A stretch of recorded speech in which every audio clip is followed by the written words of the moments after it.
ராமானுஜாய நமக. ஸ்ரீமத் கோவிந்த ராமானுஜா சரணோ சரணம் பிரபத்தே. ஸ்ரீமதே கோவிந்த ராமானுஜாய நமக. மார்கழி மாதம் திருப்பாவை நோன்பிலே இன்று நாம் 25வது நாள் நோன்பை நோற்று கொண்டிருக்கிறோம். நேற்றைய பாசுரத்தில் பகவானுக்கு மங்களாசாசனம் செய்யக்கூடிய பாசுரமாக அன்று உலகமளந்தாய் அடி போற்றி, உன்னுடைய திரள் போற்றி, உன்னுடைய புகழ் போற்றி, உன்னுடைய கழல் போற்றி, உன்னுடைய குணம் போற்றி, நின் கையில் வேல் போற்றி என்று பகவானுடைய சகலத்திற்கும் மங்களாசாசனம் செய்தார். செய்துவிட்டு என்ன சொன்னாங்க? என்றென்றும் சேவகமே ஏற்றி பறைகொள்வான் இன்றியாம் வந்தோம் என்று சொல்லி முடிக்கிறார்கள். அப்போது கண்ணன் கேட்கிறார், என்னை மங்களாசாசனம் செய்வதற்காக வந்தேன் என்று சொல்லுகிறீர்கள், அதே நேரத்தில் பறைகொள்வான் இன்றியாம் வந்தோம் என்று என்னிடத்திலே ஒரு பலனை பெற வேண்டும் என்று வந்தோம் என்றும் சொல்லுகிறீர்கள். இரண்டு விதமான கருத்தையும் சொல்லுகிறீர்களே, இது இரண்டும் ஒன்றுக்கொண்டு சேரா சேர்த்தியாக இருக்கிறது. மங்களாசாசனம் செய்ய வந்தேன் என்று சொல்வது ஒரு கருத்து, உன்னிடத்திலே பறையை ஒரு சிறு பலனை பெற்று போக வந்தோம் என்று சொல்வது ஒரு கருத்து. இரண்டையும் சொல்லுகிறீர்களே, இது சேரா சேர்த்தியாக இருக்கிறது. உண்மையாகவே நீங்கள் வந்தனுடைய நோக்கம் என்ன என்று கண்ணன் கேட்கிறார். அப்போது இவர்கள் சொல்லுகிறார்கள், நாங்கள் பறைகொள்வோம் வந்தோம் என்று சொல்வது இந்த உலகத்திற்கான ஒரு சாதாரண காரியம். ஏன்னா உங்களையும் எங்களையும் இந்த ஆயர்பாடியில் இருக்கக்கூடியவர்கள் சேர விடாமல் தடுத்து வைத்திருந்தார்கள்.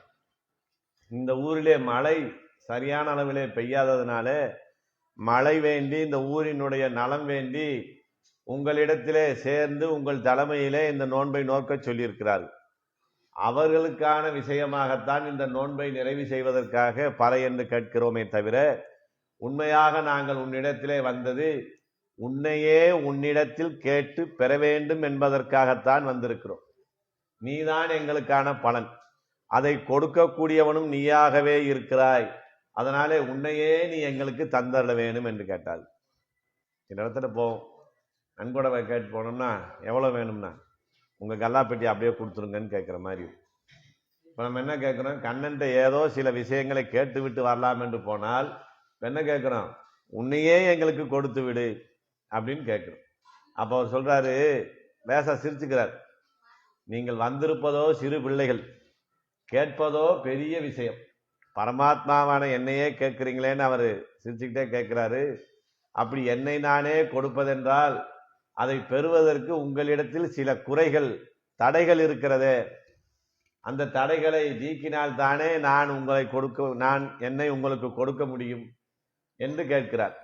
அப்போது இவங்க சொல்றாங்க, எங்களிடத்தில் இருக்கக்கூடிய பிரதானமான குறை என்ன குறை?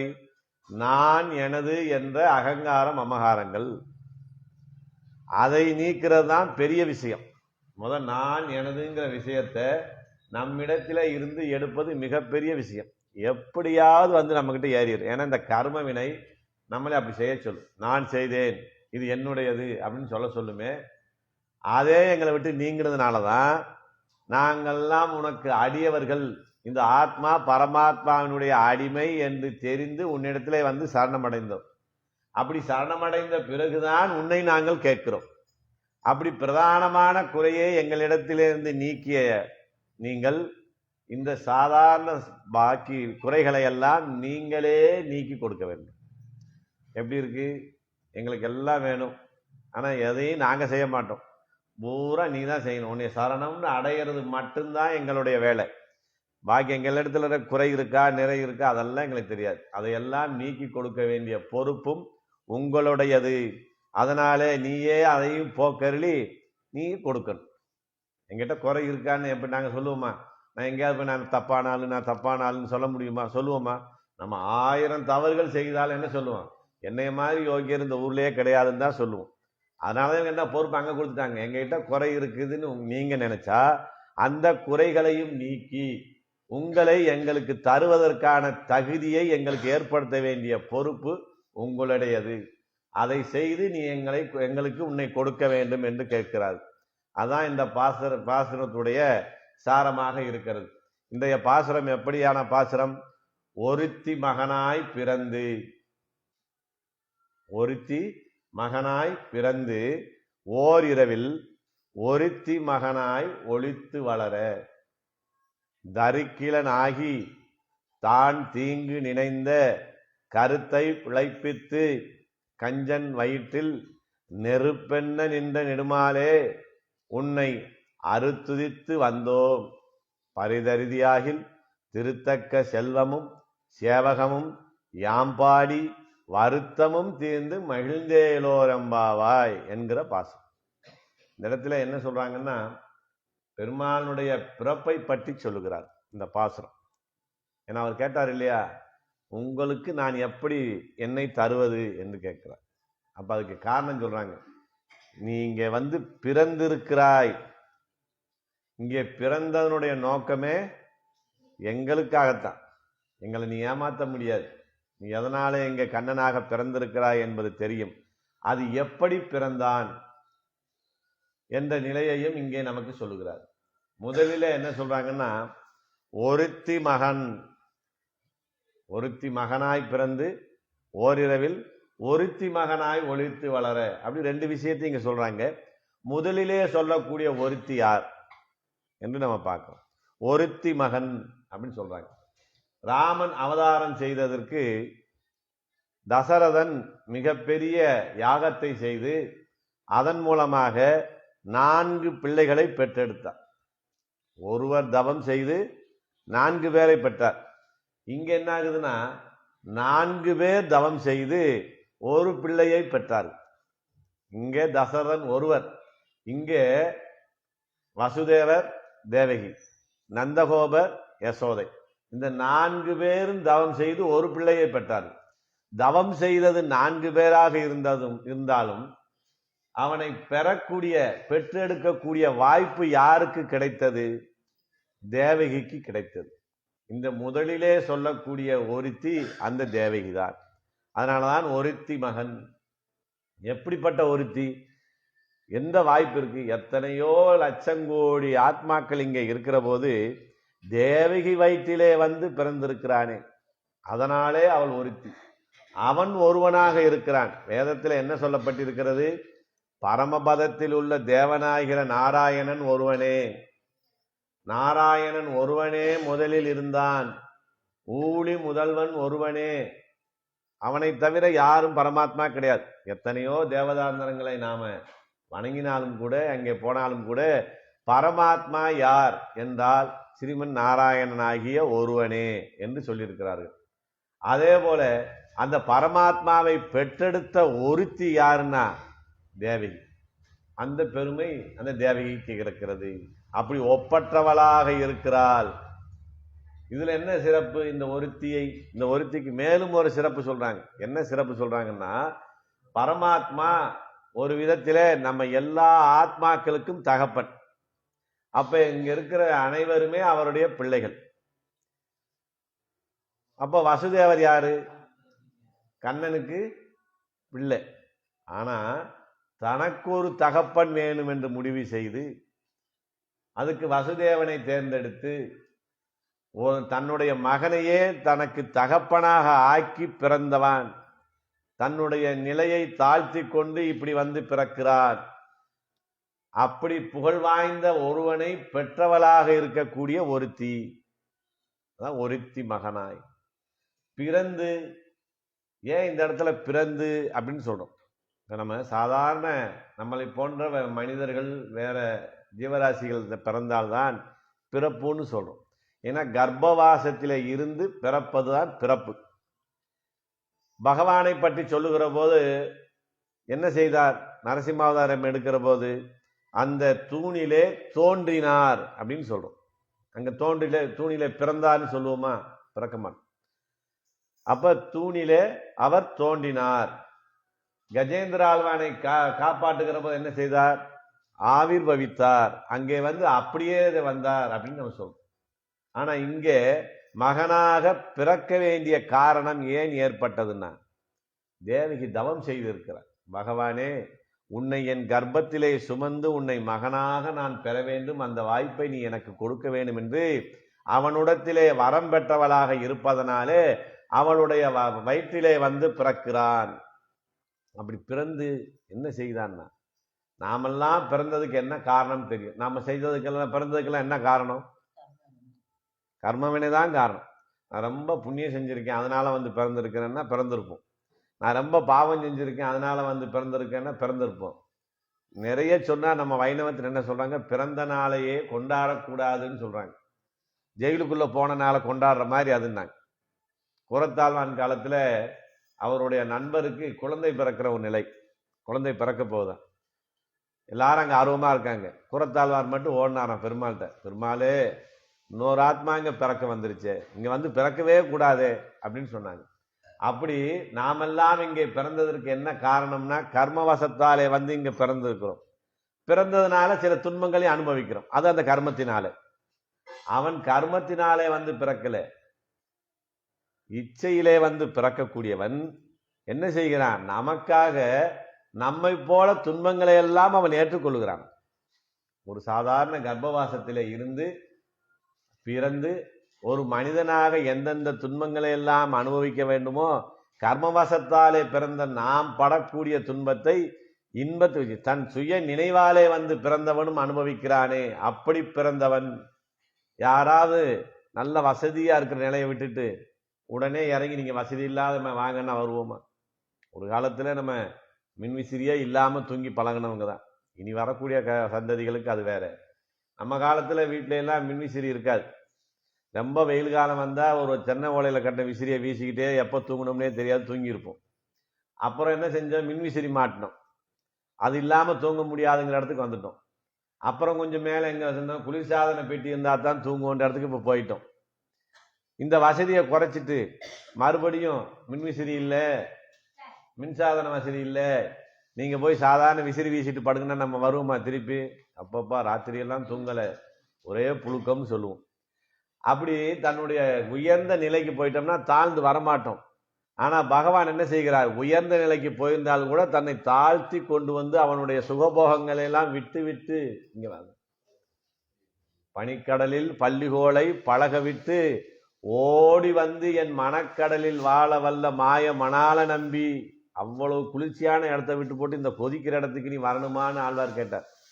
அப்படி வந்து பிறந்திருக்கிறானே, அதுக்கு எவ்வளவு பெரிய ஒரு பெருந்தன்மை வேணும், எவ்வளவு பெரிய தியாக உணர்வு வேணும். அந்த மகா குணத்தை பற்றி சொல்லுகிற போது வேதத்தில் என்ன சொல்லப்பட்டிருது, பகுதா விஜயாதேங்கிறாங்க. பல பல உருவங்களை எடுத்து பல பல ஜென்மங்களாக எடுத்து பல பல அவதாரங்களாக எடுத்து பகவான் வந்து இங்கே பிறக்கிறான் அப்படின்னு சொல்லுது.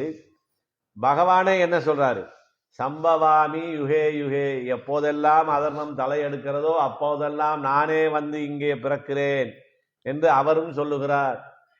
பல்பிறவி பெருமான் உரலினோடு இணைந்திருந்து ஏங்கி இருந்து எளிவே எத்திரம் எத்திரம்னர்.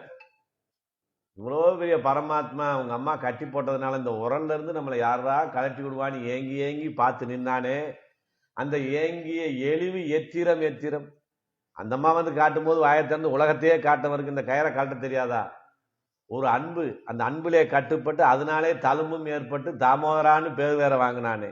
இவ்வளவு எளிமையானவனாக வந்து பிறக்கிறானே பல்பிறவி பெருமான். பிறந்தவாறும் வளர்ந்தவாறும் பெரிய பாரதம் கை செய்து அப்படின்னு பிறந்து அவன் எவ்வளவு காரியங்களை செய்கிறான். அதற்கு எவ்வளவு பெரிய ஒரு மகா குணம் வேணும். அப்படிப்பட்ட நிலையிலே வந்து பிறந்து அப்படி பிறக்கிறானே, அதனால இந்த கர்ப்பத்தினால ஏற்படக்கூடிய தோஷங்கள், நமக்கு ஏற்படக்கூடிய தோஷங்கள் அவருக்கும் ஏற்படுமான்னா அவருக்கு ஏற்படாது. ஆனா ரிஷிகள் எல்லாம் என்ன சொன்னாங்க, பகவான் ஆவிர் பவித்தான், அவதாரம் செய்தான், தோன்றினான் என்றுதான் சொல்லி இருக்கிறார்கள். இவர்களும் கூட ஆரம்பத்தில் என்ன சொன்னாங்க, ஆயர் குலத்தினில் தோன்றும் அப்படின்னு அவன் தோன்றினான்னு சொன்னாங்க. தோற்றமாய் நின்ற அப்படின்னு தோன்றின விஷயத்த சொன்னாலும் கூட பகவானுக்கு அதுல எல்லாம் திருப்தி இல்லையா. நான் பிறந்தேன்னு நீங்க சொல்லணும், நான் அவ்வளவு இறங்கி வந்திருக்கிறேன். அவதாரமா எடுத்தாலும் கூட ஆயர்பாடியில பிறந்து வந்திருக்கிறேன். அப்படி ஒருத்தி மகனாய் பிறந்து யார் மகனாகிறான்? ஒரு 10 மகனை பெற்றிருந்தாலும் கூட, அவருக்கு மகனாக பிறந்திருந்தாலும் கூட, சான்றிதழ் படி மகனாக இருந்தாலும் கூட, யார் மகனாகிறான்? அந்த 10 குழந்தையில என்ன, யார் தாய் தகப்பன் சொல்லை கேட்டு நடக்கிறானோ அவன்தான் மகங்கிற அங்கீகாரத்துக்கு பொருத்தமானவன். இல்லைன்னா விலாசம் போட்டுக்கலாம், இன்னாருக்கு நான் மகன்னு சொல்லலாம். அவன் உண்மையான மகன் அங்கீகாரம் கிடைக்காது. தாய் தந்தை சொல்ல யார் கேட்கிறானோ அவன்தான் மகன் என்று இங்கே ஆண்டாள் நாச்சியார் சொல்லி, அப்ப இவர் எங்க அப்படி செஞ்சார்னா, அங்கே மதுராவில சிறையில பிறக்கிற போது சதுர்புஜங்களோடு வந்து பிறக்கிறார். தேவகி வசுதேவர் பார்த்தாங்க, இருக்கிற தொந்தரவு பத்தாதுன்னு நீ வேறையா எல்லா குழந்தையும் கொண்டுகிட்டு இருக்கிறான், இப்படி நீ 4 கைகளோடு வந்து பிறந்தது தெரிஞ்சா உடனே உன்னைய கொன்றுவானே கம்சன் அப்படின்னு கேட்டுக்கிட்டாங்க. தயவு செய்து நீ 2 கைகளாக மட்டுமே தோன்ற வேண்டும், அடுத்த 2 கைகளை நீ மறைத்து கொள்ள வேண்டும் சொன்னார். உடனே கேட்டார். பிறந்த வினாடியிலே தாய் தகப்பன் சொல்லை கேட்டதனாலே தான் அவன் மகன் என்றாகிறான். அப்படி மகனாய் பிறந்து ஓரிரவில், அப்படி பிறந்த அந்த ஓரிரவு எப்படிப்பட்ட இரவுன்னா 2 விதமாகவும் சொல்றாங்க. அது மிக கொடுமையான இரவா கண்ணனுக்கு, இல்ல அது மிக சிறப்பான ஒரு இரவு அப்படின்னு 2 விதமாகவும் சொல்றாங்க. எப்படி கொடுமையானதாக இருக்குன்னா, நாய் குடலிலே நறுனை தங்க மாட்டா போலே நாங்க, நெய்யில செஞ்ச பதார்த்தத்தை நாய் போய் வேமா சாப்பிடுமா அந்த வாடைக்கு. ஆனா அந்த நெய் பொருள் உள்ள போனா செமிக்காது, அது திருப்பி கக்கிட்டு போயிடும். அப்படி நாய் குடலிலே நறுனை தங்க மாட்டா போலே இங்கே வந்து பிறந்து இந்த சம்சாரிகளுடைய தன்மையினாலே, யாரு கம்சனும் சம்சாரி தானே, அவனும் இந்த ஆத்ம கொடியில சேர்ந்தவன் தானே, இப்படிப்பட்டவர்களுடைய நிலையெல்லாம் இருப்பதனாலே பிறந்து அந்த ஒரு வினாடிக்கு பிறகு கூட அங்க தங்க முடியாத ஒரு நிலை அங்கே ஏற்படுகிறது. அந்த இடத்தை விட்டு உடனடியாக வெளியேறையாக வேண்டும். கம்சனுக்கு தெரிந்தால் அங்கே ஆபத்து ஏற்பட்டு விடும் என்று அங்கே இருந்து புறப்பட்டு ஒரு ராத்திரி கூட பெற்ற தாய் கூட தங்க முடியல. நம்ம 10 நாள் பிரிந்துதான் வருத்தப்படுறோம். பிறந்த வினாடியே தாயிடம் இல்லாமல் தாய்ப்பால் குடிக்காமல் கூட அங்கே இருந்து பிரிந்து போகக்கூடிய நிலையிலே ஏற்பட்ட ஓரிரவு. அவன் எங்க இருந்தான்? இரவு பகல் எந்த நிலையும் ஏற்படாத பரமபதத்திலே இருக்கக்கூடியவன் நம்மை ரட்சிப்பதற்காக இந்த காலம் நடமாடுகிற இந்த தேசத்திலே வந்து பிறந்து நம்மை போல படாத பாடு படுகிறானே, இப்படிப்பட்ட கொடுமையான ஓரிரவா அப்படின்னு சொல்றாங்க. அதுல ஒருத்தர் சொன்னாங்க, இல்ல இது மிக உதவியான இரவுனா, அந்த ஓர் இரவு இருந்ததுனாலே தான் கம்சனுடைய கண்ணிலே படாமல் அங்கே இருந்து கண்ணன் வெளியேறி ஆயர்பாடிக்கு போகக்கூடிய வாய்ப்பை ஏற்படுத்தி கொடுத்த இரவு. அதனால இது சிறப்பான இரவு, ஓரிரவு அப்படின்னு சொன்னான். அப்படி ஓரிரவில் ஒருத்தி மகனாய் அப்படி பிறந்தவர்களுக்கு அங்கே இருக்க முடியாத சூழ்நிலை ஏற்பட்டதனாலே அங்கே இருந்து வசுதேவனாலே யமுனை ஆற்றிலே கடந்து அங்கே கொண்டு போய் நந்தகோபனுடைய மாளிகையிலே கண்ணனை சேர்த்து விட்டு வந்துடுறார். அப்ப என்ன செய்யணும்? இங்கதான் பிறந்தாரு, ஒருத்திக்கு தத்து பிள்ளையா போனான்னு சொல்லணும், இதத்தாயின்னு சொல்லணும். இதத்தாய்னா வளர்ப்பு தாய். நமக்கு திருவாய்மொழியை பெற்ற தாய் யாருன்னா நம்மாழ்வார். அந்த திருவாய்மொழிங்கிற குழந்தைய வளர்த்த தாய் யார், இதத்தாய் யாருன்னா ராமானுஜர். அதே போல இங்க என்ன சொல்லணும்? வளர்த்த தாயின்னு சொல்லணும். இங்க என்ன சொல்றாரு? இன்னொரு ஒருத்தி மகனாய் அங்கே பிறந்ததோடு சரி, அங்க அந்த ஒரு வினாடி கூட அங்க தங்க முடியல. அங்க இருந்து புறப்பட்டு யசோதை பிராட்டிகிட்ட வந்தது சேர்ந்ததுனால யசோதை தான் பெற்றெடுத்தாளுங்கிற பேர் இவருக்கு பெறுகிறது. ஏன் இப்படி 2 நிலையும் கொடுக்கிறார்னா, 2 பேருமே நீ எனக்கு மகனாக பிறக்க வேண்டும் என்று கேட்டார். அவர்களுக்கு நான் உங்களுக்கு மகனாக நான் வருகிறேன் இவர் உத்தரவாதம் கொடுத்தார். அப்ப என்ன செய்யலாம்? ஒருத்திக்கு பிறந்ததுக்கான சிறப்பை கொடுத்துட்டார், ஒருத்திக்கு லீலா ரசத்தை அனுபவிக்க செய்கிறார். நீ கேட்ட இல்ல, உன் வயிற்றிலிருந்து நான் பிறந்துட்டேன். நீ கேட்ட இல்ல, உனக்கு மகனாகவே நான் வளர்கிறேன், என்னுடைய லீலா ரசங்கள் பூராம் உனக்கு என்று சொல்லுகிறார். அப்படி ஒருத்தி பெற்றதான் அவளுக்கு பேரு. அவனை அடிக்க கட்டி போட, அவன் அஞ்சுவது அழுவது அந்த அழுவது போல நடிப்பது போன்ற அந்த ரசங்களை எல்லாம் அனுபவித்தது யாருன்னா யசோதை பிராட்டி. அதே சொல்றாங்க, யசோதை பிராட்டி கிட்ட கண்ணன் வளர்ந்ததெல்லாம் கேள்விப்பட்டு தேவி என்ன செய்தாலாம், திருவிலேன் ஒன்றும் பெற்றிலேன் எல்லாம் தெய்வனங்கை யசோதை பெற்றாளேன்னு புலம்புனாள். இவ்வளவு குறும்புக்கார பிள்ளையா இருந்து இப்படி ஆயர்பாடியவே ஆட்டி படைக்கிறானே, ஆனாலும் எல்லோரும் செல்ல பிள்ளையாக நினைத்து அவன் செய்கிற குறும்பையெல்லாம் ஏற்றுக்கொள்ளுகிறார்களே, அப்படி கட்டி போடவும் அடிக்கவும் செய்யக்கூடிய வாய்ப்பு நமக்கு இல்லாமல் போய்விட்டதே என்றால் திருவிலேன் ஒன்றும் பெற்றிலேன் எல்லாம் தெய்வனங்கை பெற்றாலே என்று யசோதையே புலம்பக்கூடிய அளவிலே சிறப்பு வாய்ந்த ஒருத்தி. பெற்றதனாலே அவளுக்கு சிறப்பு, அதனாலே அதுல ஒருத்தி. இங்கே வளர்த்ததனால இவள் ஒருத்தி. அவளிடத்திலே தாய்ப்பால் கூட குடிக்க முடியாத நிலையிலே இங்க வந்து விட்டார். ஆனா குழந்தைக்கு தாய்ப்பால் கொடுக்கணும், யசோத பிராட்டி கொடுக்கணும். ஒரு நடைமுறை என்ன இருக்கு, குழந்தை பெற்றால்தான் தாய்ப்பால் சுரக்கும் என்ற நிலை இருக்கிறது. இதுல பட்டர் இந்த வியாக்கியானத்தை சொல்லிக்கிட்டு இருக்கும்போது ஒருத்தர் ரொம்ப ஞானத்தோட ஒரு கேள்வி கேட்டார். சாமி, யசோதை பெறவே இல்லையே, எப்படி பால் சுரந்தது? அங்க எப்படி அவர் பால் குடித்து வளர்ந்தார்? எப்படி யசோதைக்கு மகனாக ஆனார்னு ஒரு கேள்வி கேட்டார்.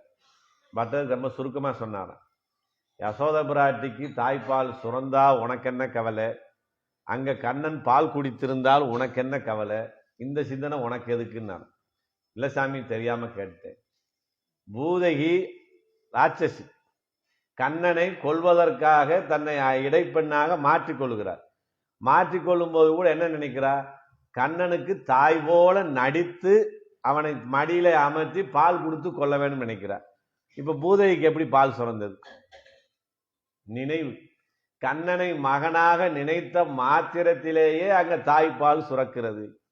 அப்படி பூதகிக்கே பால் சுரந்தா உன்னை மகனாக பெற வேண்டும் என்று வரம் வாங்கி வந்த யசோத பிராட்டிக்கு பால் சுரந்ததுல ஒன்றும் அதிசயம் இல்லை. இந்த மாதிரி கேள்வியெல்லாம் உங்களுக்கு வரக்கூடாது, இது விபரீத ஞானம்னா.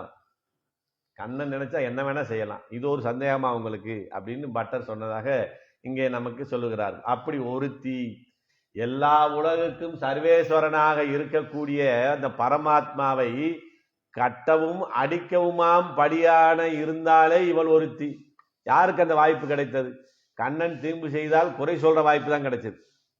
சரி வரட்டும், அவனை நான் பார்த்துக்கிறேன், அவனை கட்டி போடுறேன், அடிக்கிறேன்னு சொல்லி அவனை தண்டிக்கக்கூடிய அடிக்கக்கூடிய வாய்ப்பு பெற்ற இவள் ஒருத்தி. இந்த வாய்ப்பெல்லாம் நமக்கு யாருக்காவது கிடைக்குமா? நம்ம கண்ணனை பார்க்கறதே கஷ்டம். அவன் நம்ம மகனாக பிறந்து நம்மளிட்டு அடி வாங்க வேண்டிய நிலைமையெல்லாம் நமக்கு கிடைக்குமான்னா கிடைக்கிறது ரொம்ப அபூர்வம். அப்படிப்பட்ட வாய்ப்பை பெற்றவளே யசோதை ஒருத்தி. அந்த ஒருத்தி என்ன செய்தா, பிறந்த வினாடியிலேயே தன்னிடத்திலே பாதுகாப்பு பண்ண முடியாதுன்னு இன்னொருத்தவங்க கிட்ட விட்டுட்டா. விட்டது யசோத பிராட்டி கிட்ட. சரி, இவளாவது பாதுகாப்பு பண்ணினான்னா இவன் என்ன செய்தான்னா, பிறந்த பிள்ளையை பூதனை சகடாசுரன் தொடங்கி எல்லா அசுரர்கள்ட்டையும் சிக்கல்ல கொண்டு போய் மாட்டி விடுற அளவுக்கு தான் பாதுகாப்பு பண்ணான். அவனால அவர்களிடமிருந்து காப்பாற்ற முடியவில்லை. அப்படிப்பட்ட ஒருத்தி. அப்படி ஒருத்தி மகனாய். ஏன் இங்க நேரடியா தேவகியும் யசோத பிராட்டியும் பேர சொல்லியே சொல்லியிருக்கலாமே. தேவகி மகனாய் பிறந்து ஓரிரவில் அசோதை மகனாக வளர்த்துன்னு சொல்ல வேண்டியதானே. ஏன் இங்க ஒருத்தி மகனாய் பிறந்து ஓரிரவில் ஒருத்தி மகனாய் ஒளித்து வளரன்னு மறைச்சு மறைச்சு பேசுறாங்களே, என்ன காரணமா இருக்கும் அப்படின்னு பார்க்கணும். இவர்கள் பெரியாழ்வாருடைய பிள்ளை ஆண்டாள். இவங்க ரெண்டு பேர்த்துக்கு என்ன ஒரு நினைவு இருக்கும்னா, கம்சன்னால எப்ப பார்த்தாலும் கண்ணனுக்கு ஆபத்து இருக்குங்கிற ஒரு எண்ணத்தோட இருக்கிறவங்க. அவர் ஆழ்வார்கள்லே பெரிய ஆழ்வார். பெருமாளே நீ நல்லா இருக்கணும், நீ நல்லா இருக்கணும் கேட்கிறவர். நான் நல்லா இருக்கணும் அவர் கேட்டதே இல்லை. அப்படிப்பட்டவர்களுடைய மகளாக இருப்பதனாலே இந்த பெண்ணுக்கும் அந்த குணம் இருக்கிறது. அவர் என்ன சொன்னாரு, கண்ணன் பிறந்ததை பற்றி பாசுரம் பாடுகிற போது ரோகிணியில் பிறந்தவன் நட்சத்திரத்தை சொல்லல. சொல்லும்போது என்ன சொல்றாரு, அத்தத்தின் 10ஆம் நாள் பிறந்தவன், அஸ்த நட்சத்திரத்திலிருந்து 10 நாள் கழிச்சு பிறந்தவன் அப்படின்னு சொல்றாரு. அங்கேயும் நேரடியா சொல்லாம மறைச்சு சொல்றாரு. ஏன் சொல்றாருன்னா, இங்க இந்த விஷயத்தையெல்லாம் சொல்லிட்டா கம்சனுக்கு தெரிஞ்சு போயிடும், அதனால கண்ணனுக்கு ஆபத்து வந்துன்னு அவர் மறைச்சு பேசினது போல இங்க என்ன சொல்றாங்க, தேவகிக்கு பிறந்தான் யசோதையோட வளர்ந்தான்னா நம்மனால ஏதாவது ஒரு ஆபத்து வந்துடக்கூடாதுன்னு மறைத்து சொல்லக்கூடியவர்களாக இருக்கிறார்கள். ஒருத்தி. என்ன நோன்பு நோற்றாள்களோ இவளை பெற்ற வயிறுடையாள். இப்படிப்பட்ட கண்ணனை பெற்ற வயிறை உடையவள் என்ன நோன்பு நோற்றாள்களோ நாங்க. இது பெருமையா சொல்லும்போது வேன் பேயாக வளர்த்தாளேன்னு சொன்னாங்க யசோத பிராட்டி. பிள்ளையா பெற்றிருக்கிற ஒரு பேயை பற்றி வளர்க்கிறேன்னு சொல்லியிருக்கிறாங்க. ஆனா அவனை பெறுவதற்கு அந்த தாய் என்ன பாக்கியம் செய்து இருக்க வேண்டும்? ஏன்னா உலகத்துக்கெல்லாம் புத்திரனாக தலைமையாக இருக்கக்கூடியவன். ஞான புத்திரனை பெற்றார் நங்கை மீர் நானோ மற்றாரும் இல்லைன்னாங்களாம். எல்லாரும் வந்து பிள்ளையை பத்தி குறை சொல்லும் போது கேட்டுக்கிட்டே இருந்தாங்க. எவ்வளவுதான் இருந்தாலும் நம்ம பிள்ளை தப்பு செஞ்சிருந்தாலும் குற்றம் சொன்னா தாய்க்கு ஒரு வேலைக்கு மேல பொறுக்காது. சரி நான் கண்டிக்கிறேன்னு சொல்லுவாங்க. திருப்பி திருப்பி சொன்னா பொல்லாத மகன் செஞ்சுட்டான், போங்க போங்க, உங்க பிள்ளை செய்யாத விட என் பிள்ளை செஞ்சுட்டான், எப்படி பிள்ளைய பெற்றிருக்கேன் நான் தெரியுமான்னு அவங்களே அதை பெருமையா சொன்னாங்களே. எப்படி சொன்னாங்க? ஞானத்தில் புத்திரனை பெற்றார் நங்கை மீர். அவனை பெற்ற பெண்கள் யாராவது இருக்கிறீர்களான்னா என்னை தவிர யாரும் இல்லை என்று சொல்லக்கூடிய பெருமை வாய்ந்த ஒருத்தி. அப்படிப்பட்டவன் என்ன செய்கிறான்? ஒளித்து வளருகிறான். சாதாரணமா ஒரு குழந்தை பிறந்தது, அதை கொண்டாடணும், அதை சந்தோஷமா வச்சோங்கிற நிலைமை கண்ணனுக்கு இருந்ததா? பிறந்த நிமிஷத்திலிருந்து ஒளிச்சு ஒளிச்சு வைக்க வேண்டியது. நாட்டார் போல சர்வசாதாரணமாக வாழக்கூடிய நிலைமை அவனுக்கு இல்லை. கல்லர் போல ஒளிந்து ஒளிந்து வாழ வேண்டிய ஒரு நிலையிலே இருந்தானே. அவன் வந்து இங்கு அவதாரம் செய்து பிறந்தவனாக எல்லோருக்கும் தெரிய வேண்டும் என்றால் வந்தாலும் கூட சூழ்நிலை எப்படி இருக்கு? அந்தரியாமியாக மறைந்து வாழக்கூடிய நிலையிலே அவன் இருக்கிறானே. அப்படி ஒளித்து வளருகிறான். இப்படி ஒளித்து வளர்ந்தானே, சரி அவன் வளரட்டும்னு ஒரு நிம்மதியா விட்டானா கம்சன்னா. இந்த நாரதர்னு ஒருத்தர் இருக்கார். சில விஷயங்கள் எல்லாம் போய் எங்க சொல்லக்கூடாது சொல்லி வம்ப வளர்த்து விட்டு வந்துடுவார். இப்ப நமக்கு நிறைய பேர் அப்படி இருக்கிறாங்க. எங்க இருந்து எப்படி வம்பு வருதுன்னே கண்டுபிடிக்க முடியல. அப்படிப்பட்ட நாரதர் என்ன செஞ்சாருன்னா, கம்சன்கிட்ட போய் நேரா போனார். நீ வந்து தேவகிக்கு பிறந்த அத்தனை குழந்தையும் கொன்று விட்டான், நமக்கு ஆபத்தில்லை, நீ நிம்மதியா இருக்கிறியா? உன்னை கொல்றவன் ஆயர்பாடியில வளர்ந்துகிட்டு இருக்கிறான்னு சொல்லிட்டு போயிட்டார். அவருக்கானது சரி சொன்னாரு. கம்சன் பலம் வாய்ந்தவனே, சக்தி படைத்தவனே, குழந்தை தானே, வளர்ந்து வரட்டும் பார்த்துக்கலான்னு நிம்மதியா இருந்தான்னா இல்லை. என்னைய கொல்லக்கூடியவன் அங்கே வளருகிறான்னா அவனை அங்கேயே நம்ம முடிச்சிடணும். இங்க வர்ற வரைக்கும் நம்ம காத்திருக்க கூடாது என்று என்ன செஞ்சான்னா, தரிக்கிலனாகி பொறுக்க முடியலையாம். எப்படியோ தப்பிச்சு போயிட்டானே. இவனுக்காக நம்ம 6 பேர்த்த 7 பேர்த்த கொண்டமே. அதற்கு பிறகு நம்ம கண்ணிலே படாமல் எப்படியோ வெளியே போய் அந்த ஆயர்பாடியில வளர்றானே, இவனை விடக்கூடாதுன்னு பொறுக்கவே முடியலாம். நம்மெல்லாம் கண்ணன் எப்ப பிறப்பான்னு தவிச்சுக்கிட்டு இருப்போம். பிறக்கலைனா தான் நம்மளால பொறுக்க முடியாது. இங்க கம்சனுக்கு என்ன ஆகுது? பிறந்ததுனாலே அவன் நம் கண்ணிலிருந்து தப்பி வளர்கிறானே என்று அவனாலே பொறுக்க முடியவில்லை என்று நினைக்கிறான். அவன் எப்படிப்பட்டவனா? அவனை நம்பி நாம் சரணமடைந்தால் ரட்சிக்க கூடியவனை அப்படித்தானே நம்ம ஆசைப்படணும். இவன் அப்படி வட்டவன் வளருகிறானே என்று தரிக்கிலனாகி தான் தீங்கு நினைத்தான். தரிக்க அப்படி பொறுக்க முடியாம என்ன செய்யறான்? தான் இந்த இடத்துல என்ன சொல்ற? தான் தீங்கு நினைத்தங்கிறார். அப்ப நான்ங்கிற எண்ணம் அங்க வந்துருச்சு. நாம அவனுக்கு கெடுதல் பண்ணிடுவோம் நினைச்சான். இவன் 10 நாள்ல சாக போறான்னு இவனுக்கு தெரியல. அந்த கண்ணனால இவன் நினைக்கிறான் நம்ம கண்ணனை கொன்றுவோம் அப்படின்னு. தான் தீங்கு நினைத்த அவன் இருக்கவே கூடாது என்று பகவானுக்கு தீங்கு நினைக்கிறான். பகவான் யாரையும் தண்டிக்கிறது இல்லை, எல்லாரையும் நல்ல விதத்துல தான் படைக்கிறார். அவருக்காக தண்டிக்க வேண்டும் என்கிற ஒரு நிலை யாருக்குமே இல்லை. எப்போது தண்டிக்கிறான்? இவன் என்ன செய்யறான்? நேரடியாக பூதனை, சகடாசூரன்கள் போன்ற அசுரர்கள் எல்லாம் நினைத்து நினைத்து நினைத்து அங்க அனுப்பி அனுப்பி அவனை கொல்ல வேண்டும் என்று முயற்சி செய்கிறான். அப்ப இவன் மனதால என்ன நினைக்கிறான்? பகவானை துவேசிக்கிறான். தான் தீங்கு நினைந்த வாயால கூட சொல்ல வேண்டியது, மனசுல நினைச்சதே தப்பு. பகவானை நிந்தித்து பேச வேணுங்கிறது தப்புன்னு இல்லை, மனதிலே நிந்தித்தால் கூட தவறு. அதனால்தான் எந்த நிலையில நாம இப்படியெல்லாம் போய் அவரை கும்பிடுறோமே, வணங்குறோமே, நமக்கு இப்படிப்பட்ட கஷ்டங்களை எல்லாம் கொடுக்குறாரேன்னு கேட்கலாமான்னா கேட்கக்கூடாது. அது எதுக்கோ நல்லதுக்கு தான் கொடுத்துருப்பார். ஏன்னா தீ எரியுதுன்னா, குழந்தை தகதகன்னு எரியுதுன்னா குழந்தையாருக்கு போய் அதோட போகும். அது ஏதோ நல்ல தகதகன்னு இருக்கே போய் பிடிக்கலான்னு போகும். அப்போ குழந்தைக்கு அது சுடும்னு தெரியாது. ஆனால் தாய் என்ன செய்வாங்க? தடுத்து இழுப்பாங்க. அப்போ அந்த குழந்தைக்கு யார் மேலே கோபம் வரும்? தாய் மேலே தான் கோபம் வரும். இவ்வளோ அழகாக ஒன்று இருக்குது, இதை தொட விட மாட்டேங்கிறாங்களேன்னு. ஆனால் தொட்டா என்ன ஆகும்னு தாய்க்கு தெரியும். அதை போல பகவான் என்ன செய்கிறார்? சில விஷயங்களை நம்மளை தொட விடாமல் தடுக்கிறார். அது தடுக்கிறதுக்கு என்ன காரணம்னு அவருக்கு தான் தெரியும். அதனால் நம்ம எந்த விதத்திலும் அவரை நிந்தித்து விடக்கூடாது. இவன் விஷயத்திலே மனப்பூர்வமாக அபச்சாரம் செய்பவர்களையே தண்டிக்கிறான். அபச்சாரம் பட்டுட்டாதான் தண்டிக்கிறான். மனதால பகவானே நான் உனக்கு சரணம்னு சொல்லிட்டா கூட விட்டுட்டு போயிடுறார். அதைத்தாங்க சொல்றாங்க, உன்னை சிந்தையினால் இகழ்ந்த இரணியன் அகல் மார்வம் கீண்ட என் முன்னை கோளறியன். அவன் மனதுல நினைச்சு நினைச்சு நினைச்சு என்ன சொல்றான், பிரகலாதனுக்கு சொல்ற மாதிரி நாராயணான்னு சொல்லாது, நாராயணான்னு சொல்லாத நினைச்சுக்கிட்டே இருக்கான். அவன் மனதால நினைந்ததுக்காக அவன் அகல் மார்வம் கிழிந்தானே, அதை போல இங்க என்ன செய்யறான், இங்கே கம்சனை கொல்ல வேண்டிய நிலை ஏற்படுகிறது. அவன் நம்மளை ரட்சிக்கிற போது என்ன வேணும்னா, பகவானே நீ என்னை ரட்சித்தால் போதுங்கிற நினைவு மாத்திரம் போதும்.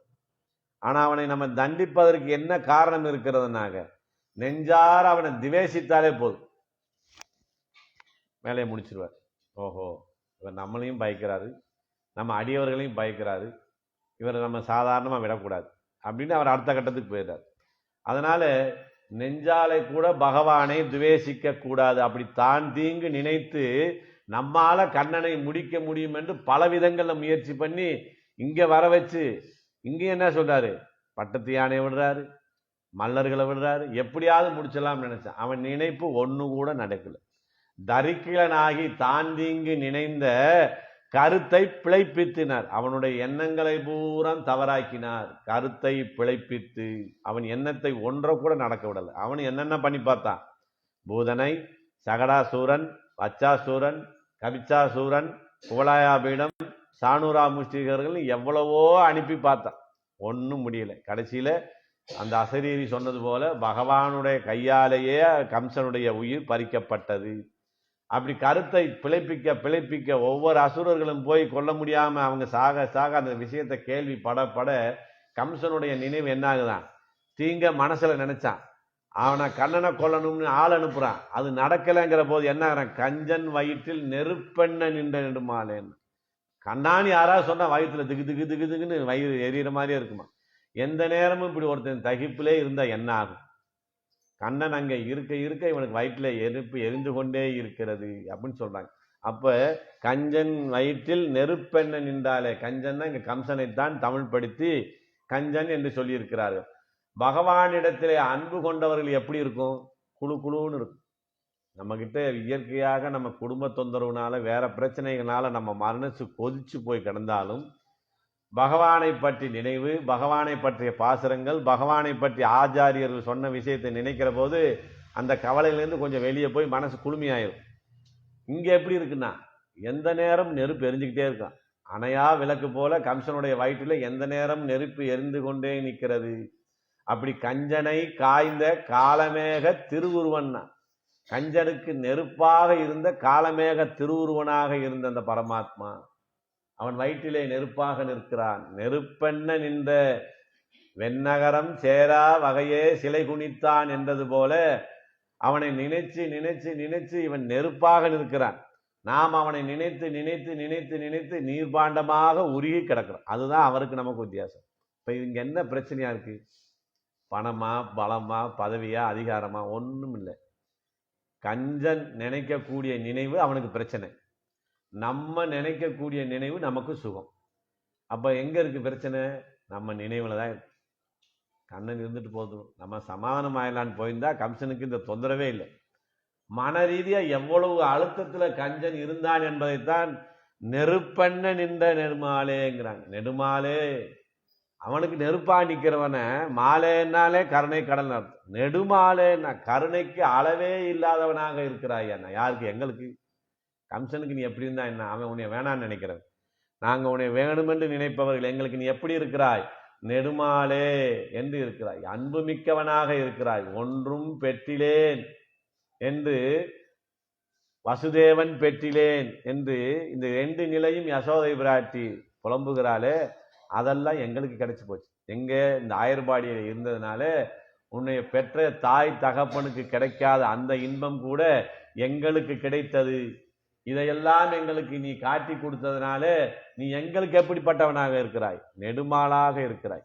கம்சனுக்கு நெருப்பெண்ண நின்றவனாக இருக்கிறாய். அங்கே நினைவுதானே, அந்த நினைவிலே நாங்கள் உன்னிடத்திலே பூர்ணமாக சரணமடைந்து உன்னிடத்திலே வந்திருக்கிறோம். உன்னை அறுத்திரித்து வந்தோம், உன்னிடத்தில் உன்னையே கேட்டு வந்திருக்க வேண்டும். அப்போ உங்களுக்காக என்னை கேட்டா நான் என்ன செய்யணும், நீ எங்களுக்காக சிறையில பிறக்க வேணாம், ஒரு ராத்திரியில் அங்கேருந்து ஓடி அயோத்திக்கு இங்கே ஆயர்பாடிக்கு வர வேணாம், யமுனையை கடக்க வேணாம், இந்த அசுரர்களெல்லாம் சிக்க வேணாம், கம்சனுடைய நினைவே இல்லாமல் எங்களுக்கு நீ வந்து பிறந்தாலே எங்கள் கூட இருந்தாலே போதும், அதுவே எங்களுக்கு சந்தோஷம், எங்களுக்காக நீங்கள் எந்த சிரமப்பட வேணாம், ஒரே சிரமப்படணும், எங்கள் கூட இருக்கணும்னு.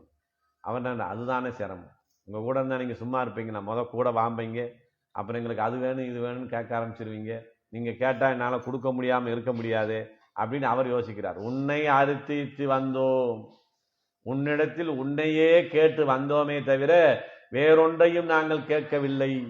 ஏன் என்னை கேட்குறீங்கன்னா, வேதம் என்ன சொல்லியிருக்கிறான், எவனொருவன் தன்னையும் அழித்து தன்னை அனுபவிக்கக்கூடிய பலத்தையும் தருகிறானோ அவனே பரமாத்மாங்கிற. பரமாத்மாவை நமக்கு யார் கொடுக்க முடியும்? வேற யாரும் கொடுக்க முடியாது. அவரை அனுபவிக்கக்கூடிய சக்தி யார் கொடுக்க முடியும்? அவர் தான் கொடுக்க முடியும். இது நம்மளால நேரடியாக அவர்கிட்ட கேட்டு பெறலாம், இது பெருமாள் படி. ஆனா இங்க என்ன நிலை ஏற்படுது, அவனிடத்திலே அவனை கேட்டு பெறலாம் என்று போனாலும் கூட அவனை பெறக்கூடிய சக்தியும் அனுபவிக்கக்கூடிய சக்தியும் நமக்கு இல்லை. சரி, சில நேரத்தில் பெருமாளே வந்து நான் உனக்கு கொடுக்குறேன், நீ என்னை அனுபவிச்சுக்கன்னு விட்டாலும் கூட அப்பயும் நமக்கு சக்தி பத்தாலும். அப்போ தான் நம்ம எங்கே போகிறோம்? ஆச்சாரியன்ட்ட போகிறோம். எனக்கு இந்த பெருமாளை காட்டி கொடுங்கன்னா நமக்கு எந்த அளவில் அவனை காட்டி கொடுக்கணுமோ அந்த அளவில் நிதானமாக கொடுத்து அவனை அனுபவிக்கக்கூடிய சக்தியையும் நமக்கு கொடுக்கக்கூடியவன் ஆச்சாரியன். அப்படினால்தான் நம்ம ஆச்சாரிய படிக்க போகிறோம். அப்படி உன்னை அறுத்துதித்து வந்தோம், உன்னையே பெற்று உன்னிடத்திலே வந்தோம்னா பகவான் அப்படிலாம் தருவாரான்னா, என்னை ஆக்கி கொண்டு எனக்கே தன்னை தந்த கற்பகம்னார் ஆழ்வார் சொன்னார் இல்லையா. என்னை ஆக்கி கொண்டு, என்னை அவனுடைய பொருளை ஆக்கி கொண்டு எனக்கே தன்னை தந்த கற்பகம்னா. ஏன் இங்க கற்பகம்னார்? கற்பக மரம் தான் கேட்கறதெல்லாம் கொடுக்கும். அப்படி அவனே அவனுக்கு ஆக்கிட்டான். நீ யாருப்பான்னா நமக்கு சொல்ல தெரியல, அவர் சொல்றாரு இவன் என் பையன், அவரா ஏத்துக்கிட்டார், நீ என் பையன் கேட்டுக்கிட்டு என்ன செய்யறாரு, அவரையே எனக்கு கொடுத்துட்டார். அப்படி கொடுக்கக்கூடிய குணம் இருப்பதனாலே அவன் கற்பகமாக இருக்கிறான் என்று நம்மாழ்வார் சொன்னது போல நாங்கள் உன்னையே வேண்டி வந்திருக்கிறோம், நெடுமாலே உன்னை அறுத்துவித்து வந்தோம். நீ ஏற்கனவே கருணை கடலாக இருக்கக்கூடியவன், நாங்கள் உன்னிடத்திலே உன்னை அடைய வேண்டும் என்று கேட்டு வந்ததுனாலே நீ இப்ப என்னாகிற, நாம போய் ரட்சிக்க வேண்டியவர்கள் நம்மை தேடி வந்து விட்டார்களே என்று எங்களை விட நீ இளகிய மனமுடையவனாக நீர்பாண்டமாக மாறி இருக்கிறாய். அதனால நெடுமாலே உன்னை அறுத்துவித்து வந்தோம். எதிர் சூழல் புக்கு ஆள் பார்த்து ஒளிதந்து ஆயர் குலத்தில் வந்து தோன்றின வியாமோகமெல்லாம் நாலடியிட்டு அஸ்தல்பமாக்கினோம். நீ எதற்காக இங்க வந்து பிறந்து எங்களை எல்லாம் ரட்சிக்கவன் வந்த, அப்படி ரட்சகம் பண்ண வந்த உன்னை எங்களை தேடி வரவிடாத அடியில 4 அடி நடந்து வந்து உன்னிடத்துல வந்து நீ பிறந்த நோக்கத்தையே நாங்க மாத்திட்டோம். நீ எங்களை தேடி வரணும் நினைச்ச இல்லையா, அதை உனக்கு நாங்க அந்த வாய்ப்பை கொடுக்கல, நாங்க உன்னைய தேடி வந்துட்டோம்னா அவர் என்ன பார்த்தாரு, தோத்து போயிட்டோமே, நம்ம போய் தானே ரட்சகம் பண்ணியிருக்கணும், இவர்கள் வர வச்சுட்டாங்களே, நம்மளை ஜெயிச்சுட்டாங்களேன்னு நினைக்கிறீ இல்லையா, அந்த நிலைக்கு நாங்கள் உங்களை தயாரித்து விட்டோம்னார். சரி, அப்போ வந்த நோக்கம் என்ன கேளுங்கன்னு. பறை கொள்வான் இந்தியா வந்தோம், உன்னை அறுத்துவிட்டு வந்தோம்னு 2 விதமா பேசுறீங்களே, இதுல எது உண்மை? நான் உங்களுக்கு வேணுமா, இல்லை என்னிடத்துல இருக்க பொருள் வேணுமா? ஒரு திரைப்படத்துல கூட சொல்லுவாங்கல்ல, 2ஆ பிரிச்சு வச்சிருக்கிறேன், எது வேணுமா எடுத்துக்கன்னு, அவர் ஒரு பக்கமும் அந்த சொத்து ஒரு பக்கமும் இருக்கு. அது மாதிரி இப்ப பெருமாள் கேட்கிறார், நான் வேணுமா, என்கிட்ட எதையாவது கேட்டு வாங்கிட்டு போகணுமா அப்படின்னு கேட்கிறார். இவங்க என்ன சொல்றாங்க, அப்பயும் தெளிவா இருக்கிறாங்க, நாங்க இந்த சாதாரண பறைகொள்வான் என்று வந்தது இந்த லோகத்துக்காக, இந்த உலக நன்மைக்காக சில விஷயங்களை உன்னிடம் கேட்கிறோம். அது இந்த நோன்பை நோக்க சொன்ன ஆயர்களுக்கும் நல்ல நடக்கும். ஏன்னா எங்களுக்கு உதவியா இருந்திருக்காங்க இல்லையா, 5 லட்சம் பாகவதர்கள் சேர்ந்து ஒரு கோஷ்டியை நடத்தக்கூடிய வாய்ப்பை எல்லாம் ஏற்படுத்தி கொடுத்ததுனால அவருக்கான நன்மைகள் தான் இந்த பறை. ஆனா நோன்பில ஈடுபட்ட எங்களுக்கு என்ன நன்மைனா, நீயே எங்களுக்கு வேண்டும், அப்படி பறை தருதியாகில், தருதியாகில் நீங்க கெஞ்சுறாங்களா, தருதியாகில் ஆர்டர் போடுறாங்களான்னு ஒரு குழப்பம் வந்துடும். பறை தருதி ஆகில், அப்படி நீ எங்களுக்கு கொடுத்தால் எப்படி சொல்றாங்க, என்ன நினைக்கிறாங்க, நாங்கள் உன்னிடம் கேட்பதும் உபாயம் அல்ல, நீ எங்களுக்கு கொடுப்பதும் உபாயம் அல்ல, அப்படி நினைவுல நாங்க கேட்கல, அப்படிப்பட்ட நிலையிலே நீ தருதியாகில், நீ கொடுப்பவனாக இருந்தால் அப்படின்னு சொல்றாங்க. இங்க என்ன சொல்லணும், பெருமாட்ட சொல்ல மாதிரி நீ திருவுள்ளமாகில்னு கேட்கணும். இவங்க என்ன சொல்றாங்க, தருவியாகில், நீ தருவியா, இல்லை நீ தரணும் அப்படிங்கிற மாதிரி உத்தரவு போடுற இடத்துக்கு பறை தருதியாகில், உன் அழகாலே எங்களை மயக்கி வந்த காரியத்தை மறக்க செய்யாமல் நாங்க விரும்பியதை செய்ய பார்த்தையானால் அப்படின்னு. நீ எப்படிப்பட்டவன, நாங்க ஒண்ணு கேட்க வருவோம், உன் அழகை காட்டி எங்களை ஒண்ணு கேட்க வச்சிருவேன், நாங்க ரெண்டாவது கேட்காமலே மறந்துட்டே போயிடுவோம். திருமலையில வரிசையில நின்று காத்துட்டு இருக்கும் போதெல்லாம் பெருமாள் முன்னாடி போனது நம்ம இதெல்லாம் கேட்கணும்னு நினைச்சுக்கிட்டே உட்காந்துருப்போம். அங்க வரைக்கும் போவோம், கொடிமரத்தை தாண்ட வரைக்கும் போவோம். அதை தாண்டி உள்ள விட்டதுமே கோவிந்தா கோவிந்தான்னு தள்ளுற வேகத்துல, அவங்க இழுக்கிற வேகத்துல நம்ம என்ன செய்வோம், பெருமாளை செவிச்சா போதும், நம்ம ஒன்றும் கேட்க வந்தது மறந்து போயிடும். சொல்லிடுவாங்க, கருடனை பார்க்கும் போதே கடாதார பார்த்ததுலேருந்தே பெருமாளை பார்த்துக்கிட்டே போங்க, அப்புறம் தள்ளி விட்டுருவாங்கன்னு. அப்படி பார்க்குற வேகத்தில் நம்ம அவர்கிட்ட என்ன செய்வோம், வெளியே வந்து அந்த உண்டியத்தை நிற்கிறோமா நினைப்பேன், இதெல்லாம் கேட்கணும்னு நினைச்சோமே, கேட்காமலே வந்துட்டோமே அப்படின்னு. அப்படியெல்லாம் செய்யக்கூடியவனாக நீ இருப்பாய், அப்படி நாங்கள் கேட்பதை நீ தருதியாகில் அப்படின்னு சொல்றாங்க. அப்படி கொடுத்தேன்னா எங்களுக்கு என்ன கிடைக்கும்னா, ஊருக்கான நன்மைக்கு நீ அதை கொடுக்கணும். எங்களுக்கு திருத்தக்க செல்வமும் சேவகமும் யாம்பாடி வருத்தமும் தீர்ந்து மகிழ்ந்தேலோர் எம்பாவாய். இதெல்லாம் ஊராருக்கு கொடுத்துரு. அப்படி கொடுத்துட்டேன்னா ஊர் நிம்மதியா இருக்கும். ஊர் நிம்மதியா இருந்தா எங்களை உன்னை சேவிக்கிறதுக்கு அவங்களும் பேசாம இருப்பாங்க. எதை இவங்க நோம்பு நோட்டாங்க, நல்லா மழை பெஞ்சது நல்லா விளைஞ்சதுன்னு பேசாம இருப்பாங்க, இல்லைன்னா எங்களை தொந்தரவு பண்ணுவாங்க. அப்படி கொடுத்துட்டேன்னா எங்களுக்கு என்ன கிடைக்கும்னா, திருத்தக்க செல்வமும், பிராட்டி தான் செல்வத்துக்கு அதிபதி. அப்படி செல்வத்துக்கு அதிபதியாக இருக்கக்கூடிய பிராட்டியே ஆசைப்படக்கூடிய செல்வமாக நீ இருக்கிறாய். அப்ப திருத்தக்க செல்வம், சிரிக்கும் சிரி, அதாவது திருவுக்கும் திருவாகிய செல்வா என்று ஆழ்வார்கள் சொல்லி இருக்கிறார்கள். பிராட்டி தான் செல்வத்துக்கு அதிபதினா அவளே உன்னை ஆசைப்படுறான, நீ எவ்வளவு பெரிய செல்வமாக இருப்ப. அப்படிப்பட்ட உன்னுடைய திருத்தக்க செல்வமும் உன்னுடைய சிறப்பையும் மேன்மையையும் நாங்கள் பாடுவோம் அப்படின்னு சொல்றாங்க. இதைத்தான் வேதத்துல பல விதத்துல சொல்றாங்க. பகவான் தேவனாக இருக்கக்கூடிய தன்மையையும் சொல்லி, பிராட்டியை அடைந்ததனாலே அவன் தேஜஸாக இருக்கிறான். ராமன் எப்போது பொலிவு பெற்றான்னா, சீதா பிராட்டியை திருமணம் முடித்த பிறகு. பெருமாள் எப்போது பொலிவு பெற்றவனாகிறான்னா, திருப்பார்கடலிலிருந்து பிறந்த பிராட்டி எல்லோரும் பார்த்து கொண்டிருக்க அவனுடைய வளமார்பிலே போய் குடியேறி அகலகில்லேன் இறையும் என்று அலன்மேல் மங்கை உரைமார்பான் இருக்கிறானே, அப்படி அவன் சேர்ந்த பிறகுதானே, அவள் சேர்ந்த பிறகுதானே உனக்கு சிறப்பு. அப்படிப்பட்ட பிராட்டியை ஆசைப்படக்கூடிய இடத்திலே நீ உன்னுடைய திருத்தக்க செல்வமும் சேவகமும் யாம்பாய். உன்னுடைய மேன்மையை பற்றி சொல்லுவோம். உன்னுடைய சேவகம் மேலே உன்னுடைய செல்வ சிறப்பை சொல்லும் போது எங்களுக்கு மனதிலே ஆனந்தம் ஏற்படுகிறது. சேவகம்னா உன்னுடைய வீரியம், உன்னுடைய வீரத்தை பற்றியும் பாடக்கூடிய நிலகம் இருக்கிறது. அதனால்தான் சொன்னாங்க, அன்றி வலகம் அளந்தாய் என்று சொல்லி உன்னுடைய வீரத்தை பற்றி சொல்லுகிறோம். ஆற்ற படைத்தான் மகனே என்று சொல்லுகிறோம். கப்பம் தவிர்க்கும் கலியே என்று சொல்லுகிறோம்.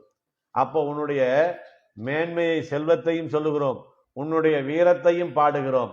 இதையெல்லாம் யாம் பாடி, நேற்று வரைக்கும் நாங்கள் என்ன நினைச்சோம், உன் பெயரை சொல்லவும் பாக்கியம் செய்யாத நாங்கள், நாராயணா, கண்ணா, கோபாலா, கிருஷ்ணா என்று உன்னுடைய நாமத்தை சொல்லக்கூட தகுதி இல்லாத நாங்கள் இன்று உன்னுடைய குணத்தை பாடக்கூடிய தகுதியை நாங்கள் பெற்றுவிட்டோம். அந்த ஆசை எங்களுக்கு வந்து விட்டது. அதை பாடினால் உங்களுக்கு என்ன பிரயோஜனம்னு கேட்டது. முதையாவது ஊருக்கு நன்மைன்னு கேட்டீங்க. மழை பெஞ்சா ஊர் நல்லா விளையும், ஊர் செழிப்பமா இருக்கும், எல்லாரும் நல்லா இருப்பாங்க. என்னுடைய செழிப்பையும் என்னுடைய குணத்தையும் என்னுடைய வீரியத்தையும் என்னுடைய சௌசீல்யத்தையும் சௌலபியத்தையும் பாடுவதனாலே உங்களுக்கு என்ன லாபம்னு கேட்டார். வருத்தமும் தீர்ந்து மகிழ்ந்து, உன்னை பலகாலம் பிரிந்து நாங்கள் பட்ட துன்பமெல்லாம் தீர்ந்து நாங்கள் மகிழ்ச்சியுடையவர்களாக இருப்போமே, அது எங்களுக்கு போதாதா? அதுதானே வேணும். அப்ப நமக்கு இதுல என்ன சொல்ல வர்றாரு, நம்முடைய வருத்தமும் நம்மளுடைய குழப்பமும் நம்மிடம் இருக்க துன்பங்கள் எப்போது நீங்கும்னா, நல்ல டாக்டரா பார்த்து நல்ல வைத்தியம் எடுத்தா நம்ம துன்பமெல்லாம் நீங்கிடும். இல்லை யாராவது சம்பாரிச்சு கொண்டு வந்து லட்சக்கணக்கில் நம்ம கிட்ட கொடுத்தா நம்ம துன்பமெல்லாம் நீங்கிரும்னா நீங்கவே நீங்க. நமக்கு குழப்பமோ துன்பமோ துயரமோ கலக்கமோ ஏற்படுகிற போது ஒரு 10 நிமிடம் அமைதியாக உட்கார்ந்த இடத்திலே கண்ணா, கிருஷ்ணா, கோபாலா, ராமா என்று சொன்னாலே போதும், நம்மிடம் இருக்கக்கூடிய துன்பங்கள் துயரங்கள் அனைத்தும் நீங்கி மகிழ்ச்சி ஏற்படும். உள்ளத்திலே மகிழ்ச்சி ஏற்பட்டு விட்டாலே உடம்பு சரியாய். அந்த காலத்தில் சொல்லுவாங்க, நோய்க்கும் பாரு பேய்க்கும் பாருங்க. அப்போ நம்ம என்ன நினைக்கிறோம், வைத்தியத்தினாலதான் பணத்தினாலதான் நமக்கு சந்தோஷமானா பணம் வச்சிருக்கவங்கெல்லாம் சந்தோஷமா இருப்பாங்கன்னு சொல்ல முடியாது. பெரிய அந்தஸ்தில் இருக்கவங்கெல்லாம் நிம்மதியா இருக்காங்களான்னு சொல்ல முடியாது. நமக்கு அந்த நிம்மதி தான் பிரதானமான சொத்து. அதை யார் கொடுக்க வேணாம்? உன்னுடைய நாமத்தையும் உன்னுடைய குணத்தையும் பாட பாட எங்களுக்கு கேட்டு நாங்கள் வருத்தமும் தீர்ந்து மகிழ்வடைவர்களாக இருப்போம். அந்த நிலை எங்களுக்கு கிடைத்தாலே போதும் என்று சொல்றார். செல்வமும் சேவகமும் யாம்பாடி வருத்தமும் நீந்து மகிழ்ந்தனர். செல்வத்தை பாடுவதனாலே மகிழ்ச்சி உண்டாகிறது. உன்னுடைய சௌவீரியாதி குணங்களாகிற சேவகத்தை பாடுவதாலே விரோதிகளால் உண்டாகும் வருத்தமும் தீருது. அப்போ நீ உயர்ந்தவன் என்று நினைக்கும் போது எங்களுக்கு சந்தோஷம். உன்னுடைய வீரத்தையும் குணத்தையும் பாடும்போது நமக்கு எந்த துன்பம் வந்தாலும் பகவான் பார்த்துக்கிறோம். அவர் பொறுப்புங்கிற நிலையில எங்களுடைய வருத்தமும் தீர்ந்து நாங்கள் மகிழ்ச்சியோடு இருப்பதற்கான நிலையை நீ எங்களுக்கு ஏற்படுத்தி தர வேண்டும் என்று கண்ணனிடத்திலே இந்த கோஷ்டியார்கள் கேட்கிறார்கள் என்று ஆண்டாள் நாச்சியார் நமக்கு தெரிவித்திருக்கிறார்கள் என்று சொல்லி நிறைவு செய்கிறேன். ஸ்ரீமதே ராமானுஜாய நமக.